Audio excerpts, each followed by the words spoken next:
Kitabu cha Maira mlango wa 10 mstari wa kwanza hadi wa 18.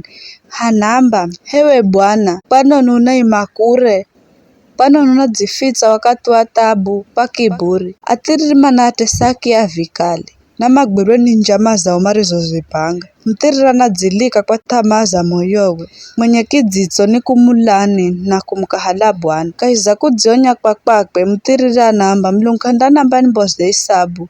Mazoge gosi ni kakuna Mlungu, ngiraze zinafanikiwa siku zose. Hukumu za kwako kadima kuzielewa, na nazarau maadui ya kwako. Moyoni mwakwe anamba, sindakala na wasiwasi, sindapatwa ni tabu kare na kare. Kanoke katelelwana, ulongo na kuonera. Tsini za ludhimili, kuna utiriri na uwe. Ni kudzificha vijijini kuvamia, kulaho madzifichao ni kualaga masio makosa.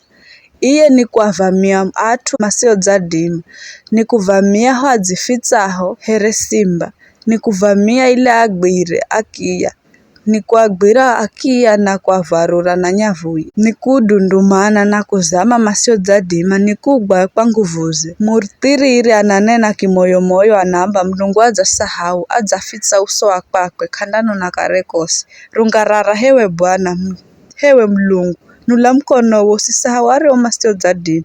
Pano ni mtiriri anamuviria Mlungu na kwamba moyoni mwakwe kanda namba nimboze isabu. Ela uwe unaona tabu na shida, na uwe tayari kuwasaidia masio dzadima na ni kukuluhira uwe umwavizi wanaki, ubande mkono wa tiriri na mtumui. Mala isabu ya utiriri wa kwakwe hata usikaleko kamare.